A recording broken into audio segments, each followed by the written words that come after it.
Indian സമയം രാവിലെ 11:50ഓടെയാണ് മ്യാൻമറിൽ ഭൂചലനമുണ്ടായത്. 7.7 തീവ്രതയിൽ ഭൂമി കുലുങ്ങിയതിന് തൊട്ടു പിന്നാലെ 6.4 തീവ്രതയിൽ രണ്ടാമതും ഭൂചലനമുണ്ടായി.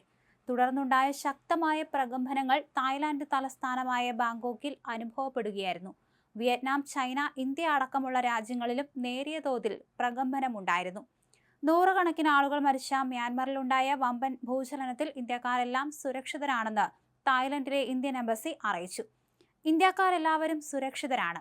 അടിയന്തര സേവനങ്ങൾക്ക് ബന്ധപ്പെടാൻ സൗകര്യം ഒരുക്കിയതായും എംബസി അറിയിച്ചിട്ടുണ്ട്. സേവനത്തിന് 6661881918 എന്ന നമ്പറിൽ ബന്ധപ്പെടണം. അതേസമയം ഭൂകമ്പത്തിൽ നൂറുകണക്കിന് പേർ മരിച്ചതായിട്ട് സ്ഥിരീകരിക്കുകയാണ്. നിരവധി കെട്ടിടങ്ങളും പാലങ്ങളും തകർന്നു.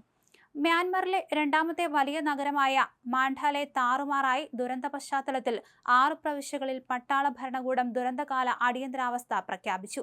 രാജ്യത്തെ സുപ്രധാന ദേശീയപാതകൾ പലതും തകർന്നു വീണ് മാറിയതായും റിപ്പോർട്ടുകളുണ്ട്. റിക്ടർ സ്കെയിലിൽ 7.7 തീവ്രത രേഖപ്പെടുത്തിയ ഭൂചലനമാണ് മ്യാൻമറിലുണ്ടായത്. അതേസമയം ഭൂകമ്പത്തിന്റെ ഞെട്ടിക്കുന്ന വീഡിയോ ദൃശ്യങ്ങളും പുറത്തു വന്നിട്ടുണ്ട്. നിർമ്മാണത്തിലിരിക്കുന്ന ബഹുനില കെട്ടിടം, വീടുകൾ തുടങ്ങിയവ നിലം പതിക്കുന്നതിന്റെ ദൃശ്യങ്ങളാണ് പുറത്തു വന്നിട്ടുള്ളത്.